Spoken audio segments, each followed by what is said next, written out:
Iniciador, ¿ya? ¿Qué dice Daniela?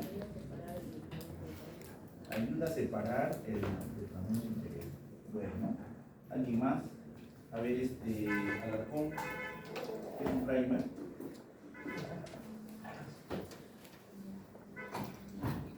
No, yo. Es una secuencia que tiene que ser un grupo parecido. Claro, es la forma de cómo se va, ¿cierto? Pero ¿para qué sirve? No, para iniciar una secuencia. Dice para iniciar, para completar. A ver usted. La síntesis de una nueva cadena. Síntesis de una nueva cadena. Sí. La cadena de polimerasa subunida. Ese es en el trabajo, para eso sirve. ¿Qué más? ¿Otro? ¿Alguien? Van por ahí sus ideas, pero hay algo importante más todavía. Hay que faltaría un poquito de detalle. ¿Diego tienes alguna idea? Marca de inicio. Marca de inicio. Sí, porque hay un inicio ahí. Y hay un final. En pocas palabras, sin empezar nada, que es para mí directo, sin conceptos, sin libros, sin nada. Para mí un primer, a ver si lo toman, de repente mejor que está equivocado. Para mí un primer es una secuencia de un oligonucleótido y es el que va a indicar o va a ubicarse dentro de una cadena de ADN y va a ubicar una región de la cual es de interés para nosotros. Y ahí empieza. Sea para diferentes procesos, sea para PCR, para producciones, pero ese es el que va a decir, va a llegar a capturar o va a llegar a ubicar la región que yo tengo interés para estudiar. Porque ya saben que el ADN es largo, ¿no? Una cadena de una secuencia de oligonucleótidos, de nucleótidos. Sin embargo, no voy a estudiarlo todo, a veces tengo interés en un gen. Entonces, para empezar a estudiar eso, necesito ubicarlo de otro gen. ¿Y quién me da el punto de partida?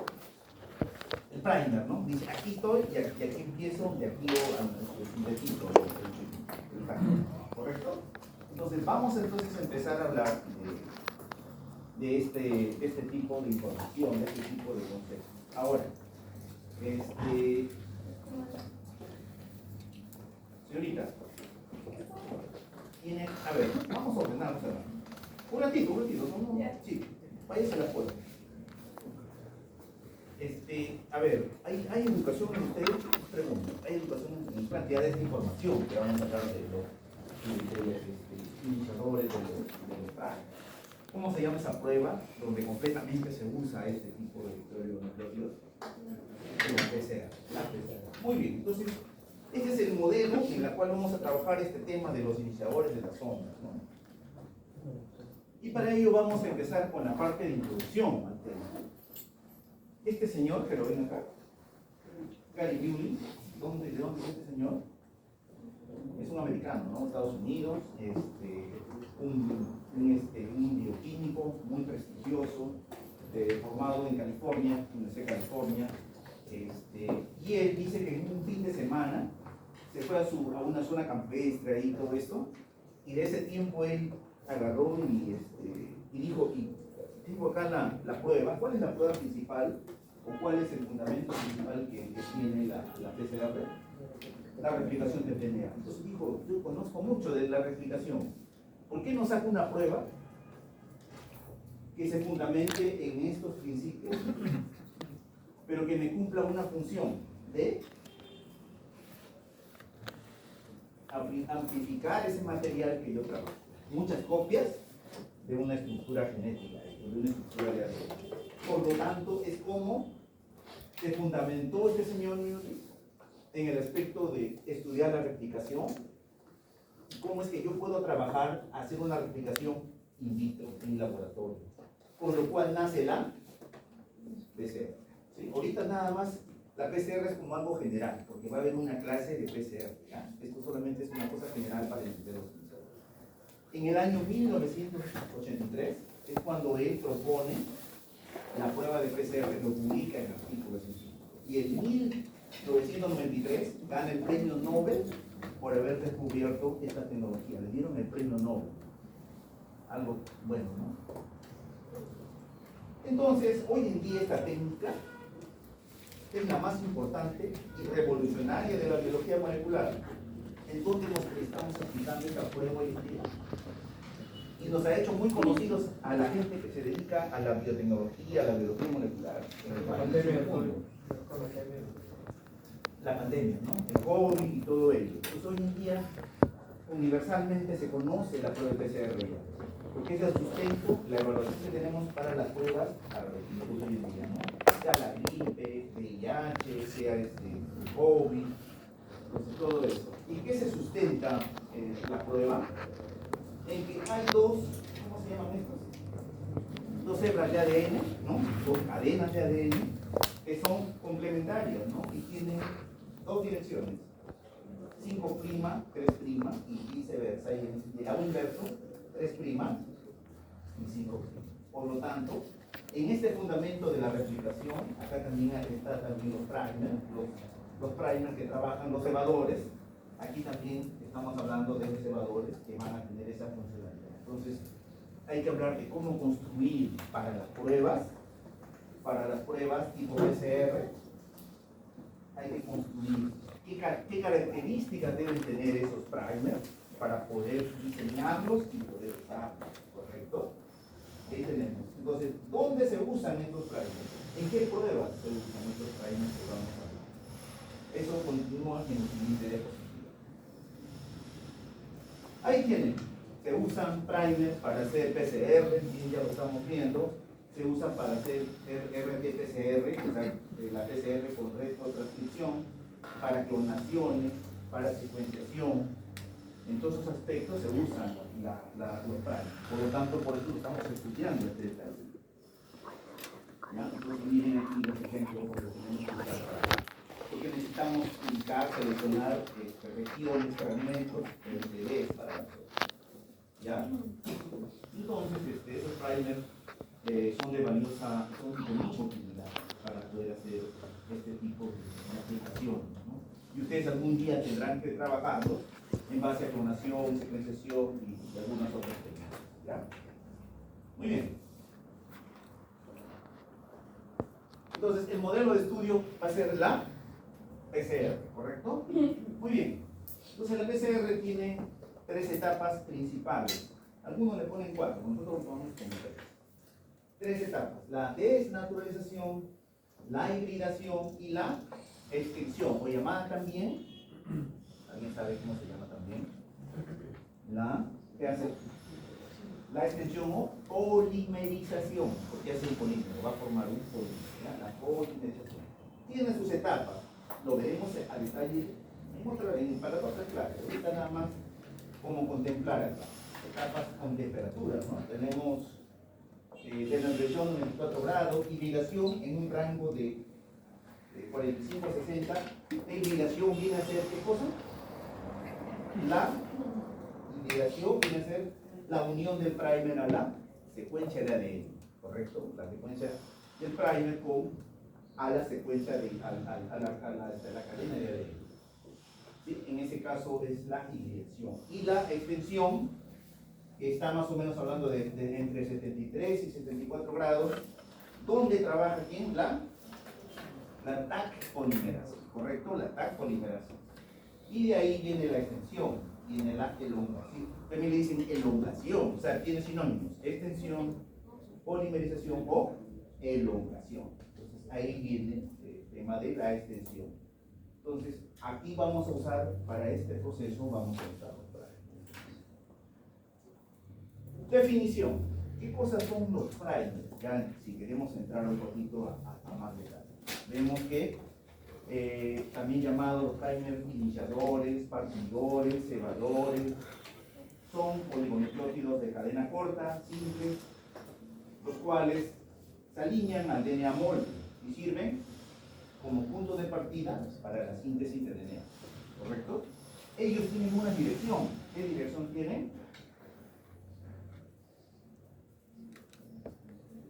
De 5' a 3', ¿no? Entonces, ese es el molde. Y, por ejemplo, tenemos dos tipos de cebadores: el cebador sentido y el antisentido, o también llamado el primer forward y el primer reverse, ¿no? El famoso reverse, ¿no?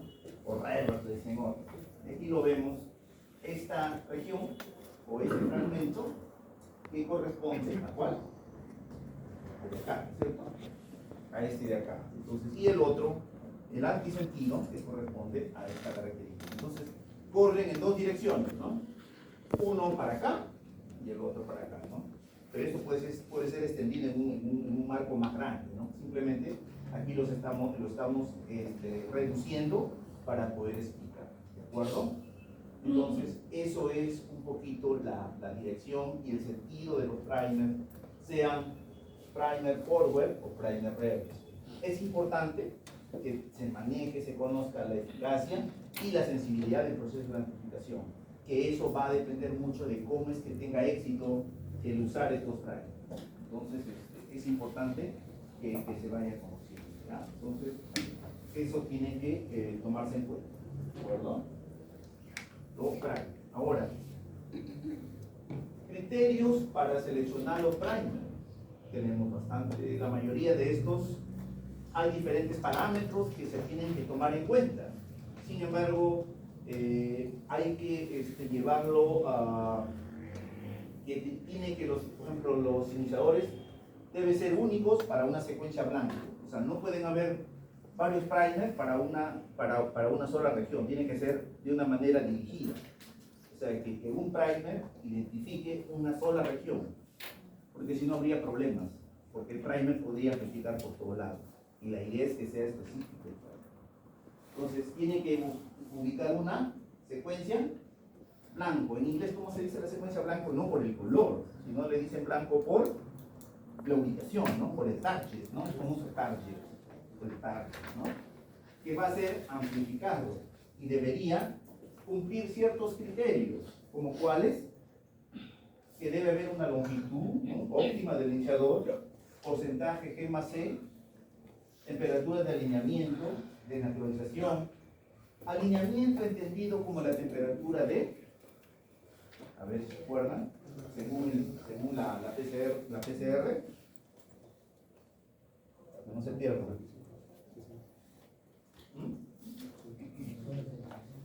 La temperatura de alineamiento, ¿no? Que tiene que ver con la hibridación de los problemas. A eso se está refiriendo, el segundo paso, ¿eh? Entonces, ahí está. Temperatura de alineamiento, la desnaturalización, que es la primera, la estabilidad del extremo 5', la especificidad del extremo 3'. Entonces, hay varios criterios, jóvenes, que se deben tomar en cuenta para diseñar primer.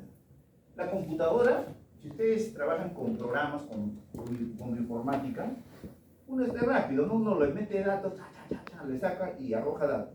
Pero díganme, esos datos, ¿cuánto de eso es real? ¿Sí? Porque te cambias el algoritmo, pues te da un resultado. ¿O no, Fabio? ¿Cierto? ¿No? Entonces, Fabio, lo dije bien ahora, ¿eh? No, es que es cierto. Entonces, con el algoritmo rápidamente podemos trabajar, ¿no? Pero realmente va a servir, esa es la palabra, va a servir. Entonces se hacen muchas pruebas, muchos ensayos. Incluso hay PCR in silico para ver si se va a pegar o no se va a pegar, para tener ya una estimación. También se puede hacer. Entonces esa parte es muy importante. Y ustedes me preguntarán, ¿y cómo se obtienen los primers? ¿Ustedes conocen el mecanismo para conseguir los primers? ¿Me han explicado en algún momento cómo conseguir primer? Sí. ¿Cómo se hace el mecanismo? ¿Verdad? Porque, oigan, hay mucha gente que hace lo de ahorita en un laboratorio, ¿va? Y primer, esto, el otro, échale encima, ¿no? Son capos. Pero hay que explicar eso para poder. ¿Por qué creen que uno le da las bases teóricas? Porque de repente yo también me he puesto a analizar, me digo, resulta siendo muy teórico. Hay que ser más práctica, ¿no? Porque se necesita estar la práctica y la teoría, ¿no? Sin embargo, si yo no tengo una buena teoría, lo que haga no lo voy a poder explicar o no lo voy a poder mejorar, porque tienen que conocer las bases para yo poder arreglar. Por ejemplo, si este primer no funcionó, voy a probar otro, pero en base a qué vas a probar, porque tienes que conocer la teoría para poder analizarlo. Claro, pero ponte el caso de que cuando tú haces, por ejemplo, en tu análisis con Blast, ¿no? Le haces Blast, el Big Primer, ¿no? Le haces todo lo haces el ajuste, todo el primer, el trim, hay varios modelos. Te sale una cantidad de primer, ¿no? ¿Has visto? 2, 3, 6 pares de primer. ¿Cuál eliges? ¿Y en base a qué criterio? Si te sugiere que hay 5 pares de primer. ¿Te das cuenta? Entonces, o sea, la bioinformática sí, o sea, te sugiere, ¿no? Te proyecta, pero tú tienes que tomar decisiones en base a algo, ¿correcto?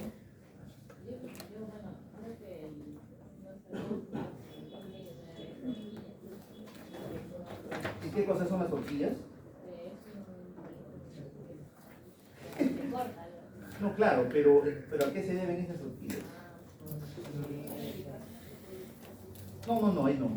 Ahorita van a ver, Pero me parece bien, ya ven, mire, ya ven, jóvenes, pero qué bueno, está muy bien lo que dicen ustedes, no está mal lo que dicen ustedes. Sin embargo, el fundamento es el que está faltando, ¿correcto? Para poder explicar qué cosas son las horquillas y por qué se producen las horquillas, ¿correcto? Entonces, eso vamos a explicar ahora. Muy bien, pero ¿qué hacemos para los primers? ¿Qué hacemos? Yo, por ejemplo, voy al laboratorio y ya compro y digo, tráeme los primers. Pero primero, ¿qué tengo que hacer? Los primers. Diseñar los primers, ¿correcto? ¿Y el diseñar con qué tiene que ver? Con la bioinformática.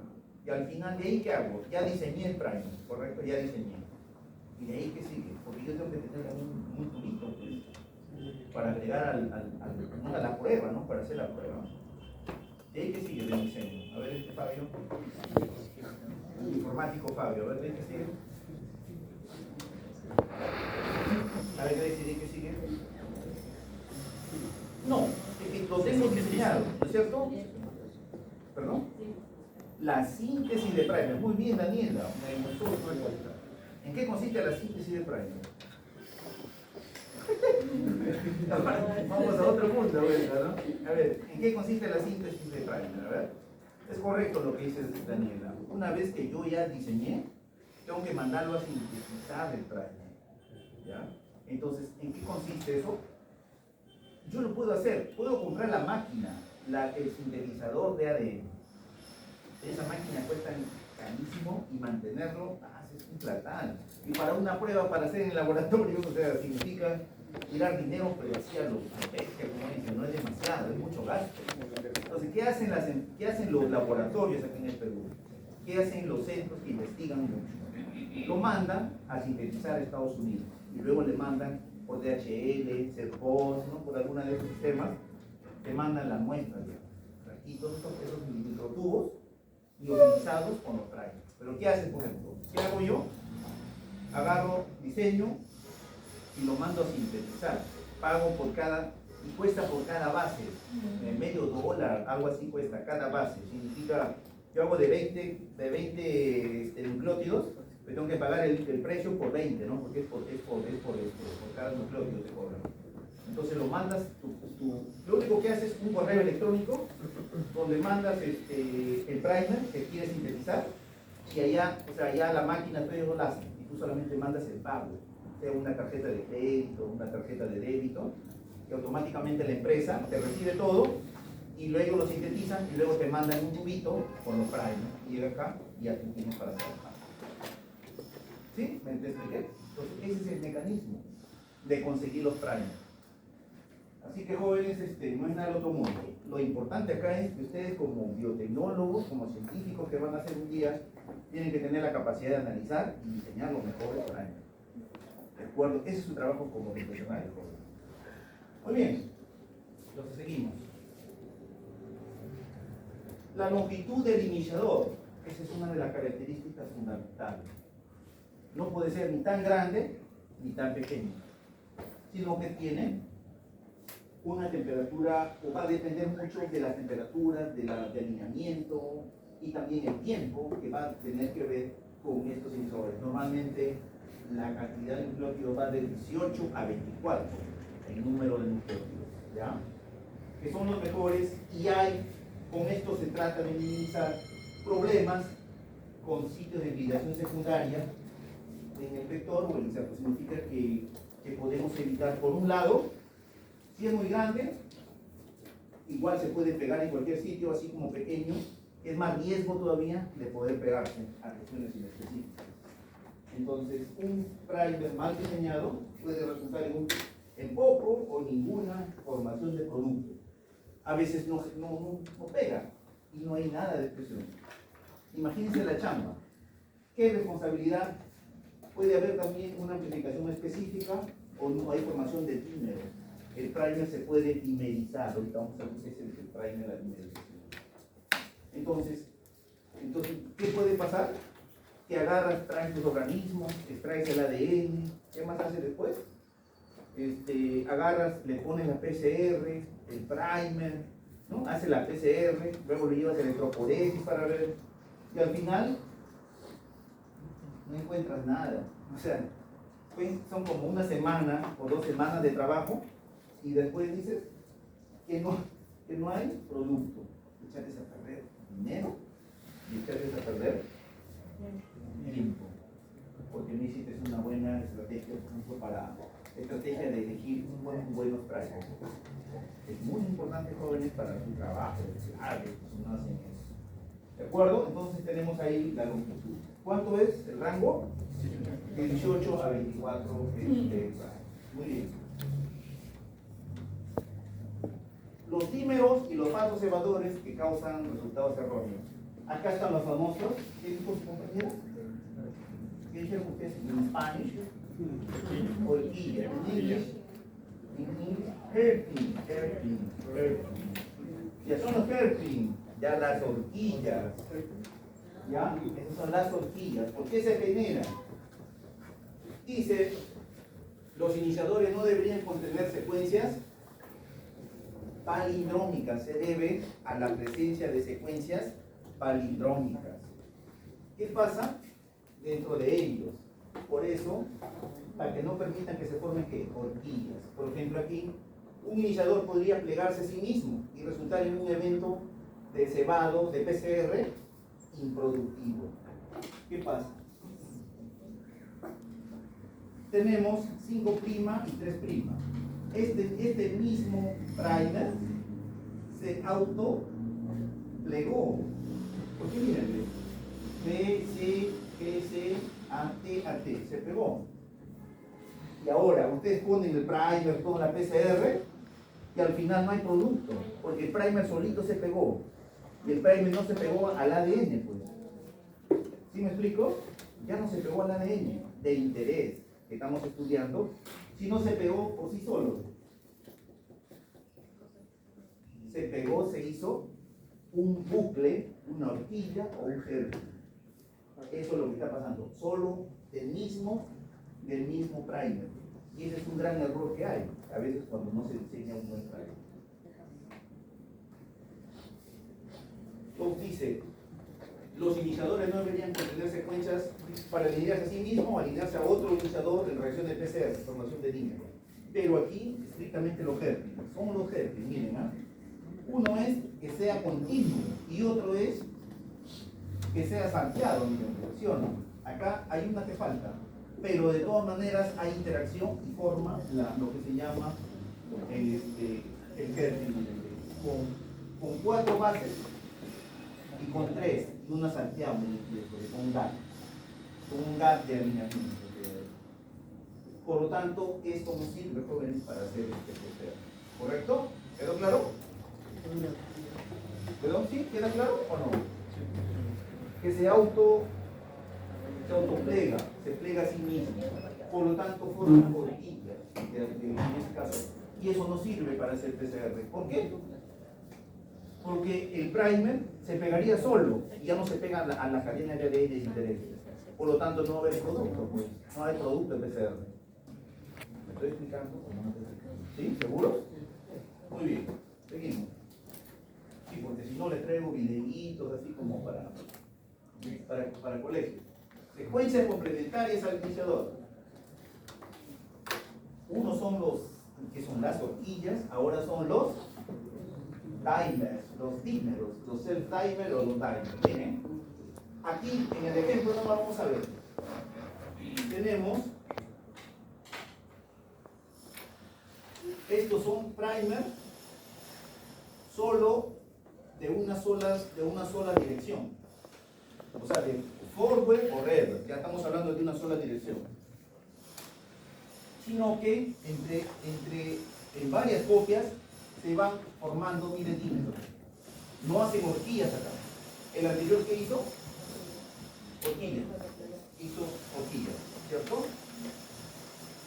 En él mismo, ¿ah? En él mismo, ¿sí? En él mismo. Aquí ha hecho con varias copias de los famosos, por ejemplo, entre rivers, entre primer rivers, o entre primer forward, ¿ya? Entre copias de forward o copias de rivers. Miren, ahí se pegó, ¿eh? Se pegaron los primers, y después cuando vamos a la prueba no sale. ¿Por qué? Porque los primers ya estaban fallados ya. Hubo un problema de formación de dímeros. Y eso no permite hacer una buena PCR. Por eso que hay que diseñar buenos primers, ¿correcto? Ahora, los dímeros, pero entre forward y reverse, entre los dos. También se forman, miren los dímeros. Se pegan y ya no llegan a la cadena de ADN de interés. Por lo tanto, no hay formación de producto. No hay nada de PCR, no sale la PCR ahí, por un tema de formación de ¿se entendió? O sea, es entre un primer por sí solo, es entre formación de dímeros con primer, forward o reverse, o también forward y reverse. ¿Sí o no? Lo veo medio... ¿Sí? ¿Estamos? No, acá sí, allá, ¿sí? ¿Sí? ¿Sí? Le hace.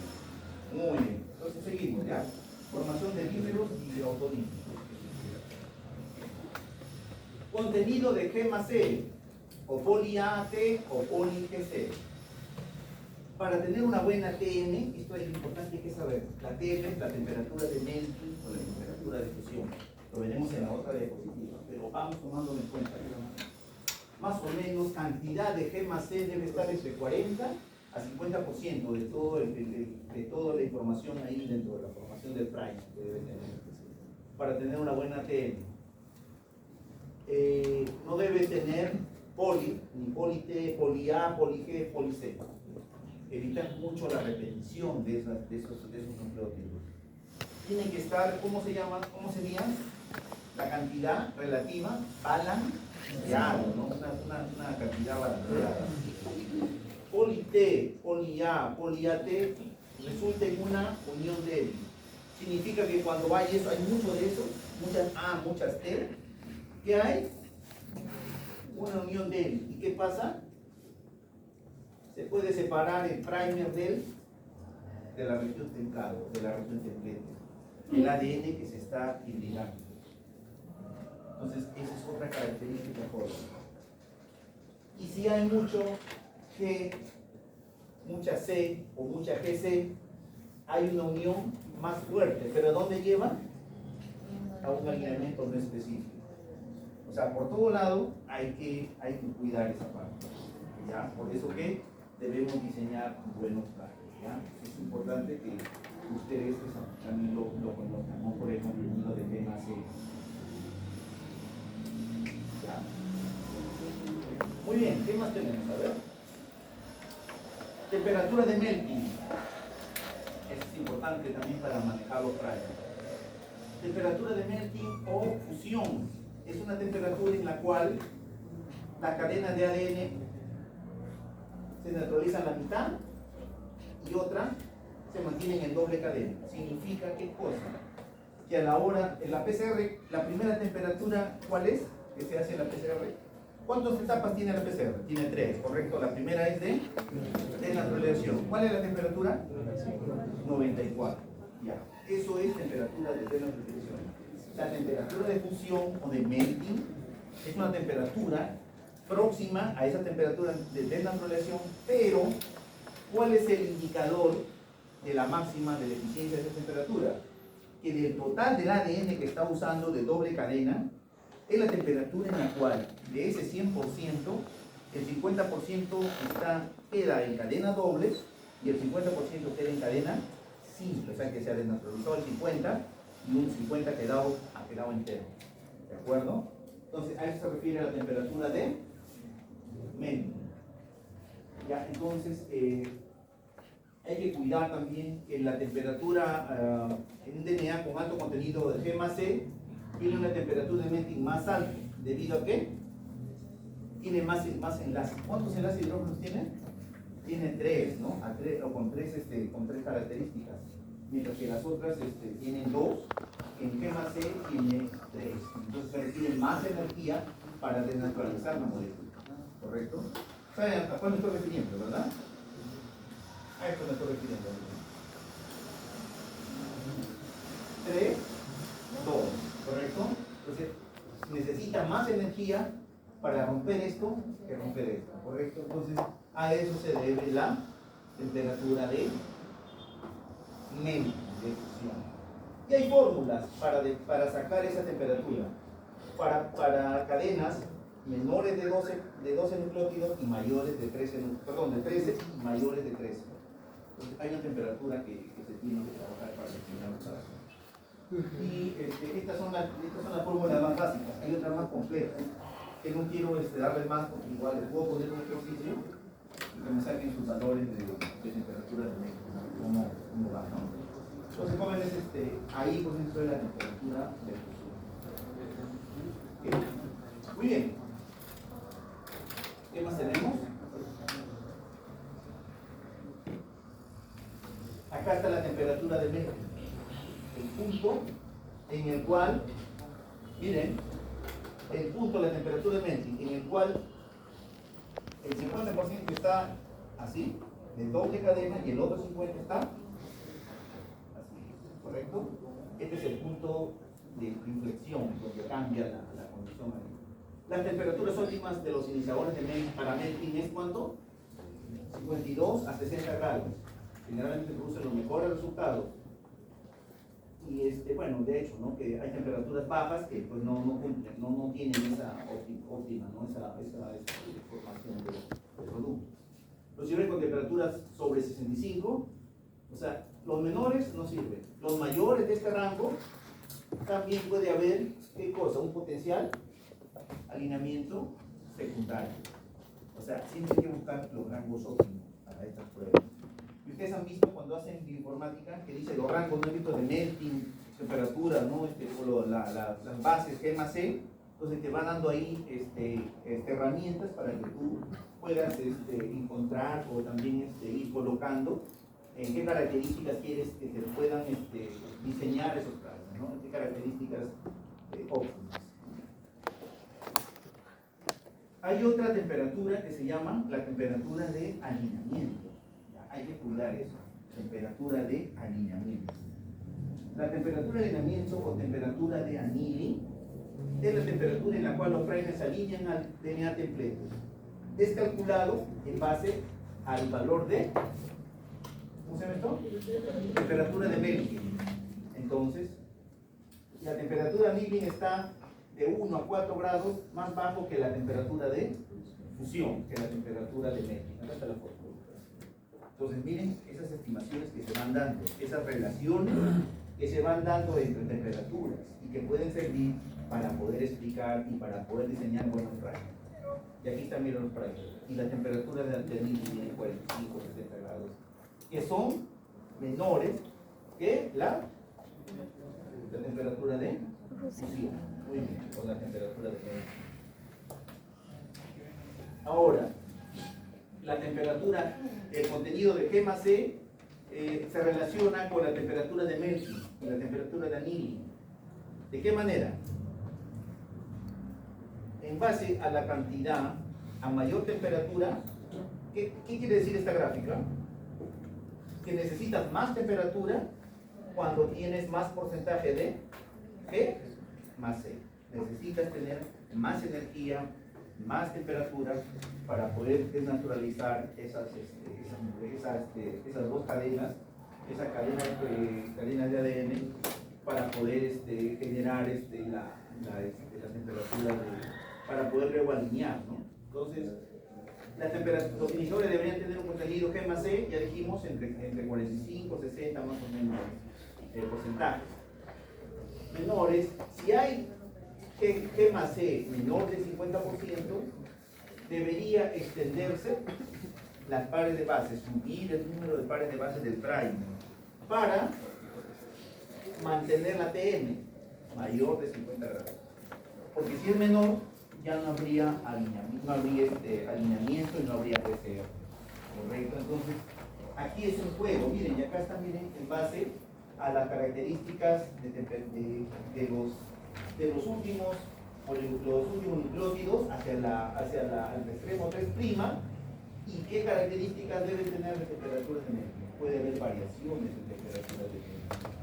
¿Ya? Entonces, he ahí un rango muy importante que deben de cuidar en base a la temperatura de melting versus el porcentaje de G más C. Entonces, jóvenes, es importante que ustedes esto conozcan. ¿Y esto a dónde quiere ir? ¿A dónde vamos con toda esta información? ¿A dónde? A la práctica. Y para diseñar qué cosa? Los primers, de una manera adecuada a los primers. Cuando tenemos estos problemas, tenemos que ir corrigiendo, ¿no? Sabemos que la temperatura de melting tiene esa variación por la cantidad de gemas para poder trabajar y poder generar parte de la formación de clans de GC. Hay un criterio acá que se debe cuidar. ¿En qué lado? En el extremo 3'. En el extremo 3'. ¿Y qué dice? Que deben de mantener, que no deben haber muchas más de 3 G o C en la parte final, en las últimas 5. ¿Ya? O sea, hay que cuidar en la parte del extremo 3', no debe tener más de 3 o entre G y C para evitar, ¿no? Para evitar que los primers se alineen específicamente o no alineen a veces. Entonces, eso hay que cuidar en estas últimas 5 pares de base del primer. Esos famosos clan de GC con G más C, con guaninas y citosinas. ¿Ya? Entonces, eso también se debe implementar. Es muy importante, jóvenes, para tener en cuenta a la hora de diseñar los primers. Evitar también los clans que se están formando. ¿A qué lado? Al extremo 3' del primer que se está diseñando. Imaginen, esta es información que deben tener los criterios que deben tener para poder diseñar los primers y tener el cuidado y todas las recomendaciones que se les dan. No, pues si no, matemáticamente o así con un bioinformática lo hacemos, pero tenemos que tomar en cuenta estos criterios. Al extremo 3'. También en el extremo 3' tenemos esto. Evitar una T en la última base del extremo 3' también. Hay que cuidar que no haya características del extremo 3', donde puede ser una T así. ¿Por qué? Porque también puede haber un mal alineamiento. Evitar los mismatch. ¿Han visto alguna vez cuando hacen ajustes, cuando hacen alineamientos y encuentran zonas donde no hay? ¿No han visto? No tiene los nucleótidos juntos. Hay espacios, ¿no han visto así esos espacios? Que se generan cuando alinean. Entonces, estos son mismatch. Eso obliga a que, cuando está la PCR, ¿cómo trabaja ahí? ¿Se imaginan trabajando la polimerasa ahí? ¿Qué va a pasar acá? Ya no va a leer esto. No va a poder polimerizar. O bien se despega, o bien salta y lee otra cosa acá. Es lo que yo no quiero. ¿Me explico? Entonces, de ahí, jóvenes, el gran problema también. Formación, estos cambios pueden modificar la temperatura de fusión o favorecen la formación de dímeros. Así que también es otro problema. Entonces hay que evitar los mismatch, desapareamientos en el extremo 3'. Entonces hay forma de hacerlo, puede ser que, ¿cuál sería la forma de hacerlo, por ejemplo? Para evitar esos mismatch. ¿Hay qué? ¿Qué hay que hacer ahí? ¿Cómo corregir eso? Esto ocurre, ¿no? A ver, ¿qué ves? Con los primers. A ver, Miren, esto es nuestro templete de ADN. Ya, este es nuestro templete de ADN, ¿sí? Nuestro molde, ¿no? Del ADN. Entonces, estos puntos, ustedes me dirán, por todo son mix match, ¿no? No, aquí lo que lo pongo es como que está acortado, abreviado, ¿no? No es que son mix match, ya. Entonces, tengo este primer y tengo este otro primer. ¿Ya? Tengo dos, ¿cuántos candidatos de primer tengo? Dos. Entonces voy a ver, ustedes me dirán cuál primer sirve y cuál no. Para esta cadena de ADN. ¿Recuerdan? Esta es la cadena de ADN. A ver. ¿Cuántos pegó en cuántas posiciones pegó ese primer? ¿Ah? Pegó en una, lo pegó en dos. Significa que, ¿cómo está la especificidad?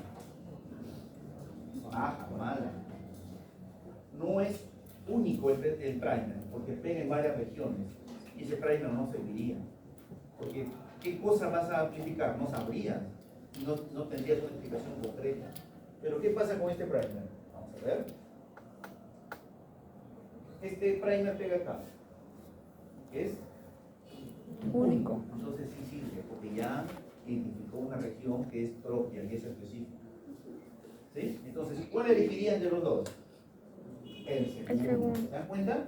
Así lo puedo hacer con colorcito. Está bien, ¿no? Pero puede entender, ¿no?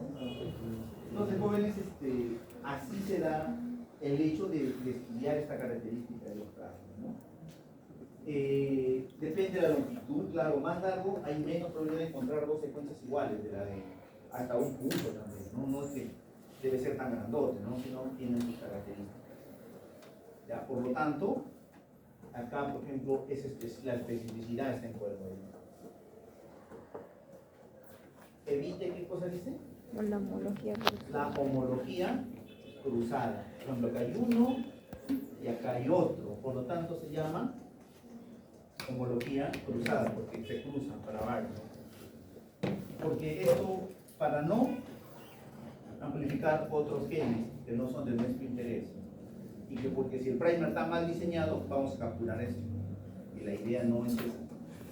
Es que tienen que ser primers únicos, la característica fundamental. Muy bien, jóvenes, seguimos. Acá también tenemos eficacia, especificidad y sensibilidad. Significa que la eficacia tiene que ver con una amplificación por los primers eficiente, con resultados precisos y fiables. A eso se refiere la eficacia, que todo funcione, los buffers, todas las características que tiene la PCR con los primers sean eficientes, por eso es eficacia de esa técnica. La especificidad tiene que ver con que la capacidad de los primers de no unirse o amplificar secuencias que no son deseables. Solamente había, como dice, uno solo, no único, ¿cierto? La sensibilidad, capacidad para detectar secuencias correctas en la mayoría de los casos. Significa que yo le pongo varios casos y el primer debe ser específico para en todos los casos identificar. ¿Sí? ¿Qué pasa si no lo identifica? Pierde sensibilidad. ¿No me estoy explicando? ¿Sí? Muy bien, jóvenes. Entonces, esas son las características que deben tener los primers para poder ser específicos, sensibles, eficaces en el trabajo para la PCR. ¿Ya? Ahora el primer degenerado, la palabra degenerado, degenerado. Entonces, los primers degenerados, ellos se usan cuando quiero amplificar un gen y solo conozco su secuencia de aminoácidos.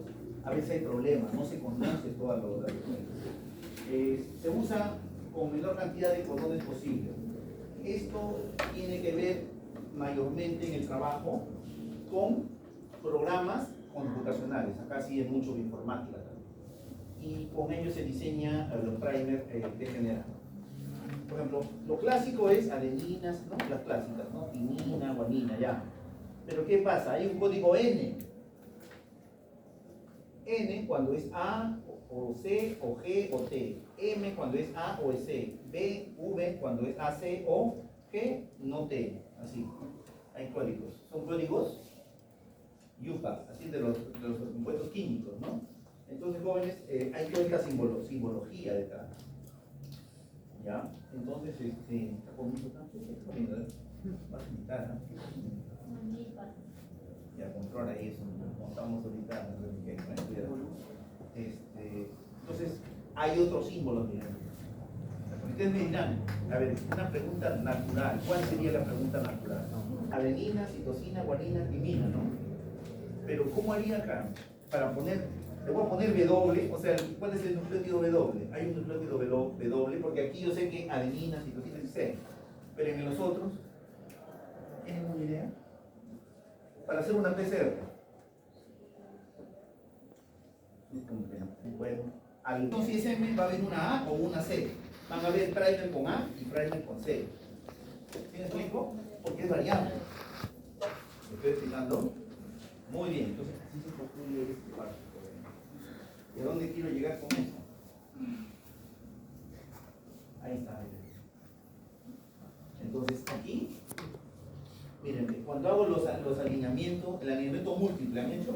¿Sí? ¿Han hecho? Entonces encuentro acá, ¿es G o A? Miren, ve. Entonces acá lo pongo R. ¿Dónde sigo? C o A, M. Así. Y armo mi primer. ¿Sí o no? ¿Sí? Entonces, esto mando sintetizar, pero cuando me mandan la muestra, me tienen que mandar con C, con G o con A, ¿no? O con C o con A, en combinación me mandan. ¿Me explico ahora? Entonces, de esa manera, jóvenes, se construyen, se diseñan los primers regenerados. Sirve hasta cierto nivel. No siempre sirve, ¿eh? También a veces hay datos erróneos. ¿De acuerdo? Pero bueno, hay gente que le funciona esa parte. Y es válido, pues, que funciona bien. Otros son los apareamientos Wobble, dicen Wobble, que son apareamientos de bases diferentes de los tradicionales de Watson y Crick. ¿Cómo será eso, profe? Me dicen. A líneas GT, GU. Normalmente, ¿qué es? AT, ¿no? GC, ¿no? Aquí estamos fuera de eso. Sin embargo, hay interacciones y esas de ahí se van formando y se detectan, y se preparan eso también para trabajar. Por eso se llaman apareamientos, vamos a decir, especiales, ¿no? Como el WOD. ¿Ya? Eso también se hace, otro tipo de apareamiento. Y ahí, ¿qué sucedería? Dice, ¿se acuerdan que era R, ¿no? Era M, era G? Ahora aquí ya lo fijas y colocas una G. Aquí ya lo fijas y colocas una T. Y aquí lo puedes mantener, por ejemplo. Y combinas, hacen combinaciones. ¿Sí? De tal manera que ya lo dan en lenguaje propio. Por ejemplo, si tengo C o T en la hebra a utilizar contemplado, en este caso elijo G en el primer, porque G puede hibridar con C o con T. Y así lo van llevando. Esto es un juego ahí. Si tengo A o G en la hebra, templado, elijo T en el primer porque T puede hibridar con A o con G. Aquí prácticamente te dan un juego ya, pero esto sí a cualquiera de ellos. Tú lo puedes trabajar en cualquiera. Ese es otro modelo, jóvenes, de trabajo. ¿Ya ven cómo se tienen que hacer para sintetizar primers? Parecía tan fácil, ¿no? El tema de hacerlo en la computadora, ¿no? De informática. Pero hay que tener en cuenta todas estas cosas. Obviamente cuando tienes mucha información, muchos organismos, muchas reacciones desconocidas, y a veces tienes que hacer uso de estas herramientas. ¿Sí? ¿Me estoy explicando? Muy bien. Seguimos. A ver, ¿qué más tenemos? Bueno, otra recomendación. Concentración del iniciador. Debe estar entre 0.1, 0.5 microlitros. Necesario una búsqueda en web, ¿no? Para ver el vector, las secuencias insertadas, verificar el iniciador. Todos ellos usamos primer, todo lo que es el NCBI, ¿no? Todo lo que significa las plataformas NCBI. Hacer incluso PCR in silico. ¿Han hecho PCR in silico ya? ¿Han hecho? Vamos a hacer PCR in silico en práctica, ya. Vamos a dejarlo en tarea.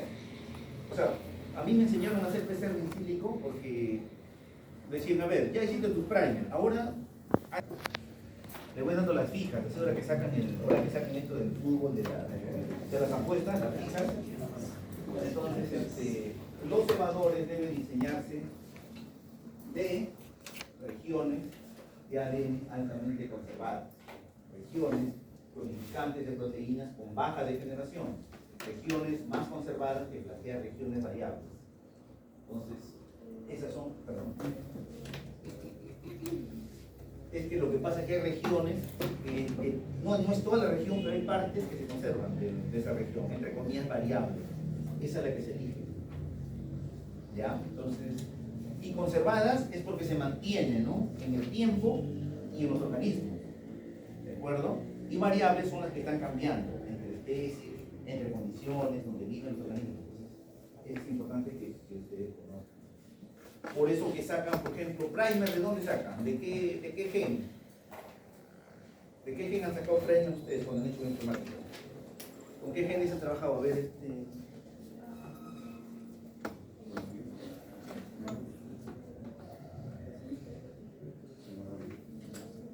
A ver, da un ejemplo, pues. ¿Queréis saber? A ver, ¿con qué organismos? A ver, Eduardo, ¿con qué organismos han trabajado? Microorganismos. No, pero me refiero, me dice ella que depende de los organismos. Pero ¿con cuál han agarrado, por ejemplo? Mayormente los que más se conservan son los genes ribosomales, ¿no? De genes para formación de ribosomas, ¿no? Los mitocondriales. Los mitocondriales también. Por ejemplo, hay el gen 18S y 16S, ¿no? Que hay unos que son para procariotas y los otros son para eucariotas. ¿Ya? Entonces, esos son los básicos. Hay de plantas, hemos visto también hay para plantas, hay para protozoarios, ¿no? Entonces, todos esos son primers que hoy en día es una gran cantidad de material de información. Y eso ustedes deben de estudiar, ¿ya? Tarea para la próxima semana, se van a traer los primers, según características para especies, ¿no? Por ejemplo, para grupos, ¿no? Grupos específicos y genes de primer universales, ¿ya? ¿Ya? A ver, los primers universales que se están manejando para todos los dominios, sobre todo para los dominios, ¿ya? Manejemos dominios. ¿Cuáles son los dominios que existen? A ver, Maffer, ¿cuántos dominios tenemos? ¿Ah? ¿6? No, tres, tirando para 4, pero los formales son 3. Eucaria, bacteria y arquea. Hay otro que es el cuarto que está en posible grupo, que son el grupo de los minivirus. ¿No se escuchan los minivirus? ¿No han escuchado los minivirus? Vamos a buscar más por ahí. Entonces, bueno, son 3. Entonces, de ellos busquen ya los primers, ¿ya? Por decir, por ejemplo, plantas, animales, así, ¿no? Grupos grandes, ¿ya? Los grupos, los dominios. En Eucaria, por ejemplo, van a ver plantas y animales, ¿sabes? Con cuáles están haciendo, ¿ya? Y si lo quieren poner más picoso, ya le buscan de protozoarios, de algas, ¿ya? A ver cómo lo trabajan. O sea, las bacterias también tienen su propio primer, ¿no es cierto? Para detectar bacterias. Entonces, cebadores no se deben diseñar de regiones repetidas. ¿Por qué creen ahí? Donde hay mucho, por ejemplo, si dijimos repetidas, ¿cómo sería eso? Forma multi, sí, pero ¿cómo son repetidas? Cuando es G más C, ¿se acuerdan? Poli A, poli T, ¿se acuerdan? Porque son repetidos, secundarias, forman de horquillas, regiones que pueden formar dímeros, regiones con bajo contenido de G más C, entonces hay características que deben de cuidarse. Esto evitar y es mejor en este tipo de regiones, ¿de acuerdo? Entonces, de este análisis aquí pueden, que han llevado antes, ¿no? Ahí tenemos más, ¿ven? Entonces pueden buscarle todo lo que quieren encontrar, o sea que ahora la red de los para muy bien. Ahora vamos a hablar de las ondas, es otro concepto que se relaciona, pero es otra cosa. ¿Ya? Las ondas.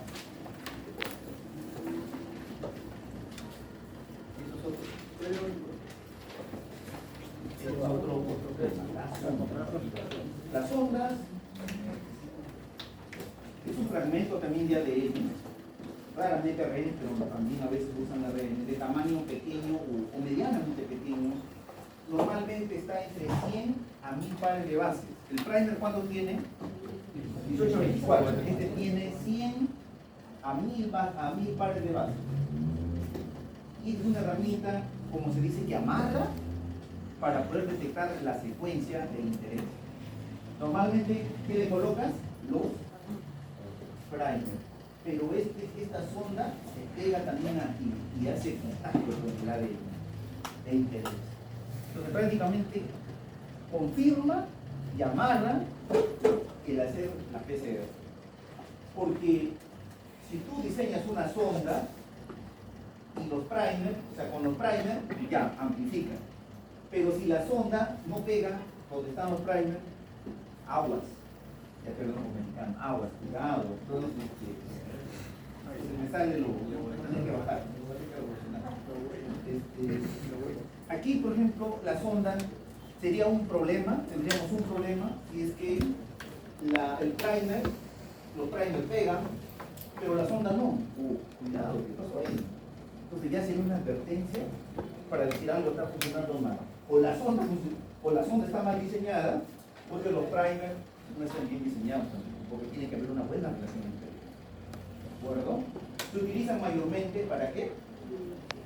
Para amplificación, PCR, clonación, secuenciación. En todos ellos se usan para poder trabajar, ¿no?, con las sondas.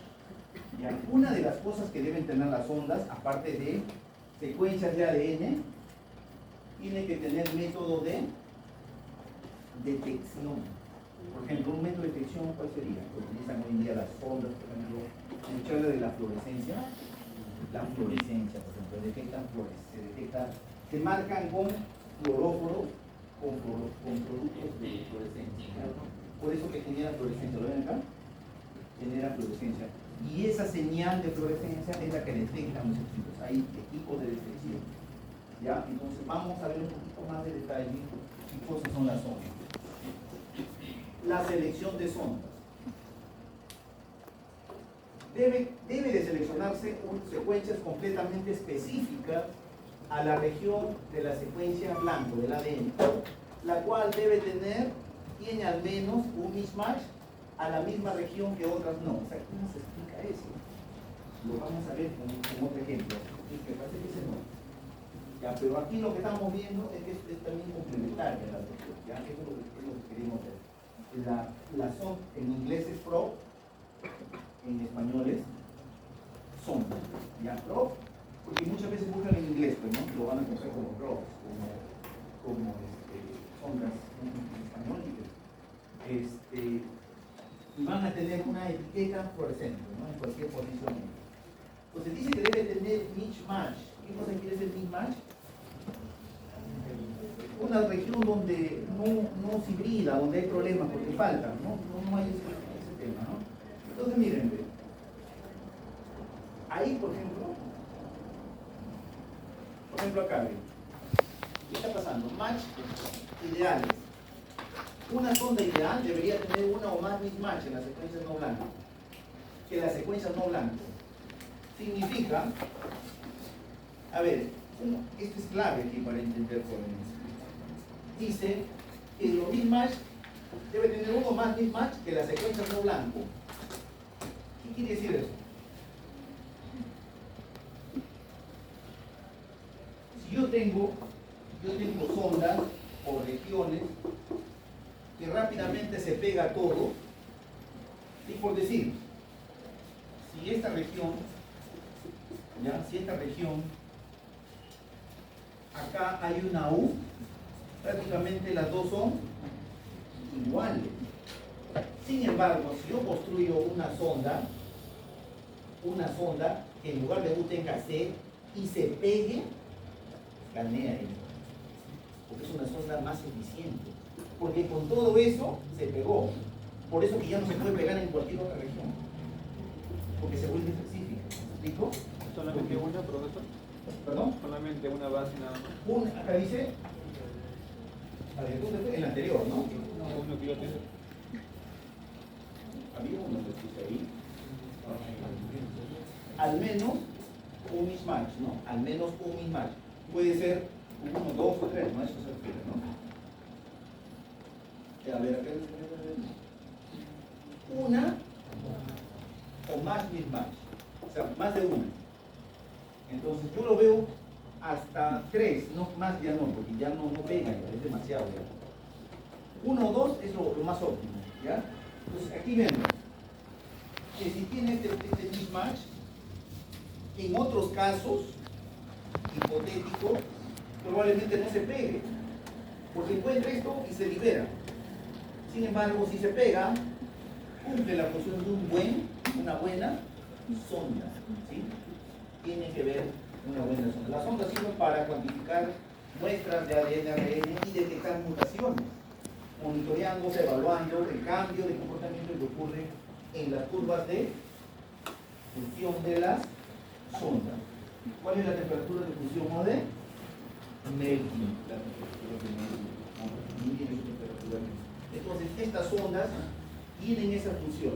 Ahora vamos a ver más detalle que hay mismatch fuertes y mismatch que son débiles que están en el centro. Mayormente, los mismatch fuertes pueden ser de dos tipos también. Hay dos clasificaciones. Aquellas no canónicos, es decir, A, adenina, citosina, guanina, así sucesivamente. Estos son fuertemente repulsivos. Hay otros que son canónicos, como GA o GT, que son considerados más mismatch débiles. Entonces, ahí es que hay que cuidar, jóvenes, para poder tener la suerte, entre comillas, de poder hacer una buena hibridación entre la sonda con el ADN blanco, el ADN inflado, para que pueda pegarse. Sin embargo, esto requerimos para poder nosotros tener una buena sonda. Los mismatch localizados en el centro de una secuencia que hace, deshabilita la sonda más que los mismatch terminales. Es decir, si tenemos la sonda, tenemos aquí, este es el templete, el ADN templete, el ADN molde. Si la sonda tiene estos mismatch al centro, probablemente la sonda se despegue de la cadena. Mientras que en esta parte son terminales, que tienen una mejor estabilidad dentro de la interacción con la sonda. ¿De acuerdo? Entonces hay que buscar ese tipo de mismatch dentro de la sonda. Las sondas también se diseñan, hay diseño de sondas, así como hay los drivers. Pero eso ya vendría más adelante, ahorita en el curso no lo vamos a poder hacer. Si quieren buscar sondas, aquí hay una serie de páginas donde pueden buscar zonas principales, hay muchas más donde pueden buscar también para diseñar sondas, ¿no? Y es importante que también conozcan, ¿no? Marcación de las ondas. Las ondas deben tener sensibilidad, resolución, especificidad para el fácil acceso de una sonda marcada, ¿no? Entonces, para que pueda pegarse, por ejemplo, ¿no? a la región de ADN. Resolución puede variar en los sitios, o sea, para que pueda haber una buena señal que detecta la sonda. Porque ya saben que la sonda tiene que estar marcada, por eso tiene que ver con la marcación de sonda. La especificidad depende de la selectividad de lavado, las secuencias similares que pueden intervenir. O sea, debe ser una secuencia única. Así como el priming debe ser único, también las ondas deben ser únicas. Entonces, esos tres criterios, esas tres características, son las que van a servir para utilizar el mejor método de marcación. Así lo pueden subir a la hora ya, porque creo que la foto está tapando las letras, ¿no? Por eso está así medio cortado. Ya ustedes ya lo pueden ver. Ahí está la marcación. Las ondas por sí solas no se pueden detectar o evaluar el funcionamiento. Deben acompañarse de ¿qué? De fluorocromio, ¿no? De fluorocromio. Sea para PCR o PCR tiempo real. ¿Qué es un fluorocromo? Es una molécula fluorescente que absorbe luz a una longitud de onda específica y emite luz a una longitud más larga. La fluorescencia. ¿Ya? Tipo de fluorocromo. Hay tres tipos. Esto grábenselo acá. Los productos intercalantes, hidrólisis y de hibridación. Son tres tipos, también son fijas ya. Vayan ustedes analizando, que son fijas. No quiero ver de ahí, no pueden ver y quiero verlos todos eficientes, ¿no? Y voy a traer 4 cuidadores que dicen que medio raro este he llegado ahí, yo tengo servicio de inteligencia esta línea, cuidar mucho. Hay que ver este tipo de productos. Los agentes intercalantes. Los primeros, hay 3 tipos, ¿no? ¿Cuáles? Agentes intercalantes, hidrólisis y de hibridación. Vamos con los primeros, intercalantes. Una de las, lo más conocido en la actualidad es este tipo de agentes. Y esto de acá, de repente traen las personas que hagamos trabajo con el PCR. Esta que viene, de repente traen esto. El agente intercalante, Cyber Green. Ya, esto es el agente intercalante. Su nombre lo dice, se intercala, se entrecruza, hace interacción con la molécula doble de ADN. Emite 1000 veces más fluorescencia que estando libre en solución. O sea, tiene que haber esa interacción. Esto para ensayos de PCR, como ves, single plex, bueno, multiplex y single plex, eso ya lo veremos después. Y solo se requiere un par de cebadores. Es decir, entonces, tienen que tener en contacto con el ADN. Y ahí, en solución, y luego en el ADN, miren cómo se intercala. Entonces, le incidimos luz, ¿no? Por ejemplo, ¿qué sería, qué tipo de señal lo podríamos, por ejemplo, para la fluorescencia? UV. Entonces, lo estimulamos y automáticamente comienza a florecer, ¿no? Y la señal de fluorescencia va a estar en función a qué. ¿A qué? Por ejemplo, si yo tengo una copia, tengo 10 y tengo 100 copias de ADN y le pongo a todas, le pongo el Cyber Green, agente intercalante, ¿dónde habría más señal? Donde habría más secuencias de ADN porque se ha acoplado a esa.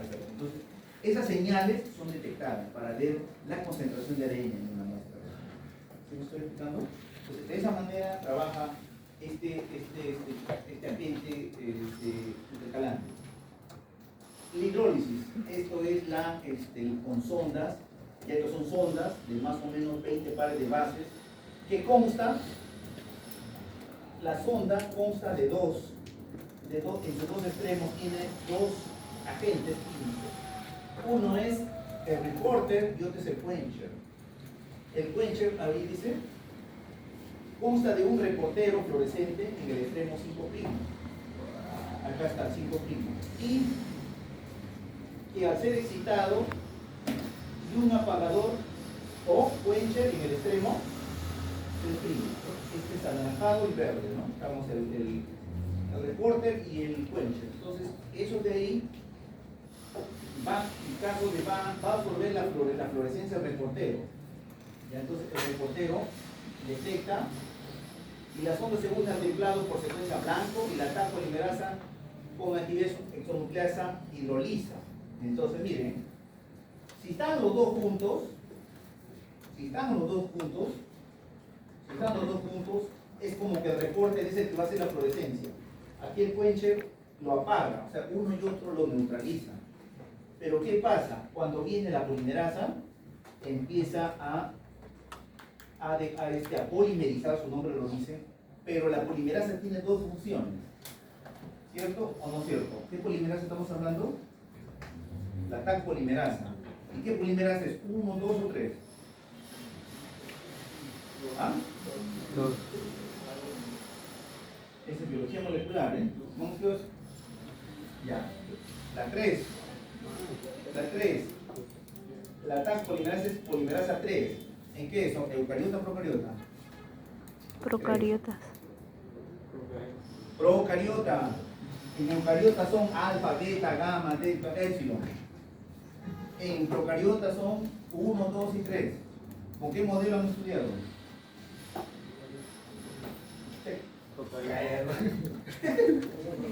Procariota. Es que es biología molecular, ¿eh? Eso tienen que haber. Sí, bien trómico.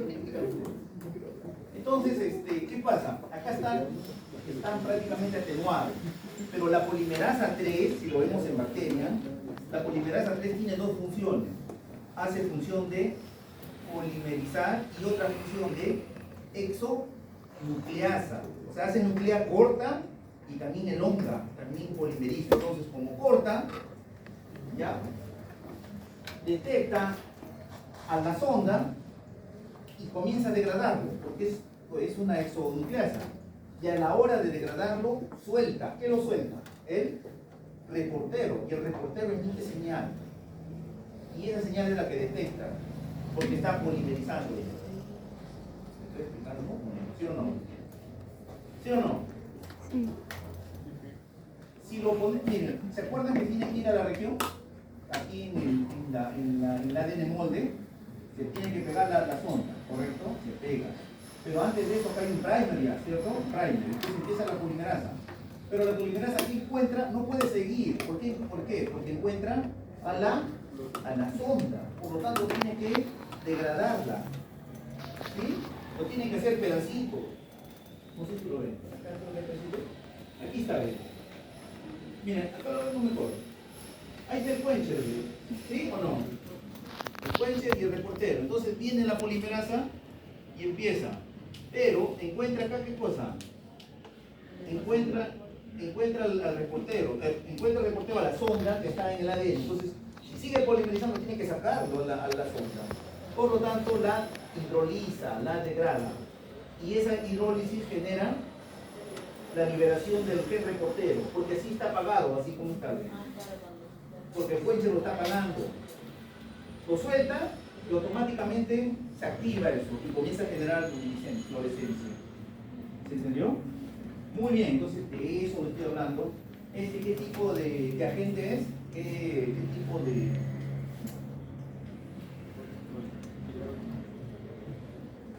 Marcación de hidrólisis. Muy bien. Eso es agente Cybergreen. Tachman. Yo me acuerdo de Tachman de un peleador. No sé si han visto, me gustaba ver la película de Ip Man. ¿No han visto el papá de el maestro de Bruce? No sé qué era, que también de Netflix. ¿Han visto eso? Y pues Tachman, Ip Man.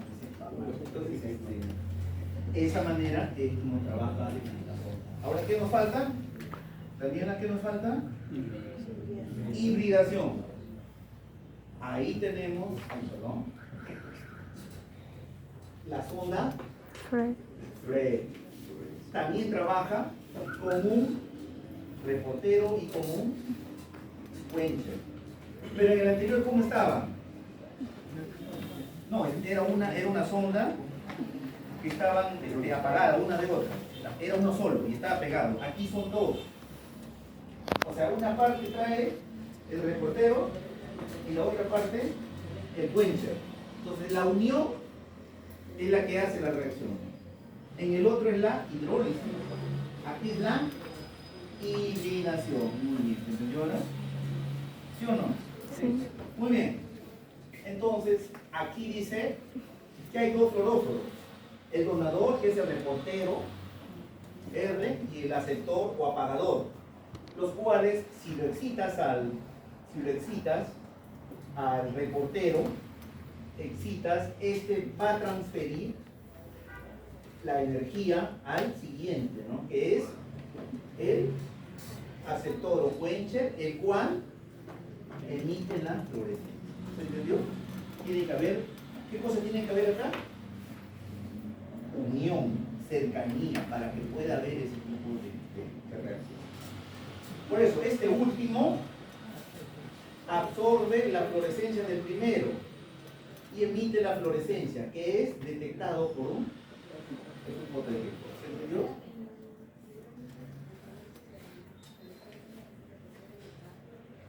Así es. Lo que pasa, pero esto de acá estimulado por quién? Por el reportero. ¿Sí? Y si no hay eso, tampoco será. ¿Sí? ¿Estamos o no? Muy bien, entonces tenemos tres tipos. Ya hasta ahora lo usan por el banco. Pueden leer los papers y van a encontrar este tipo de trabajo. Y ahí está, el explicado. Entonces, ahí está el trabajo y viene la polimerización con la TAC. Hay los beacons molecular que son las horquillas, ¿sí? Horquillas, me llevo de ustedes las horquillas. Acá están los scorpions, eclipses, ¿sí? Son tipos de tipo de hibridación. Acá están, lo ven, tipos son. Pueden ver unas son de eclipse, unas son scorpions. Scorpions es un tipo raro, ¿no? Escucha scorpions, antiguos. Escuchar una música bien interesante. Y hay otros ejemplos de sondas más modernas. A ver, más pequeños. Los atámeros se parecen también, pero tienen otra configuración. Me parece, los atámeros son más a la parte peptídica, ¿no? Disculpen. El atámero se parece más a un tipo peptídico, mientras que los anticuerpos se parecen a los anticuerpos, ¿ya? Entonces, eso es más o menos. La nota con nanopartículas también.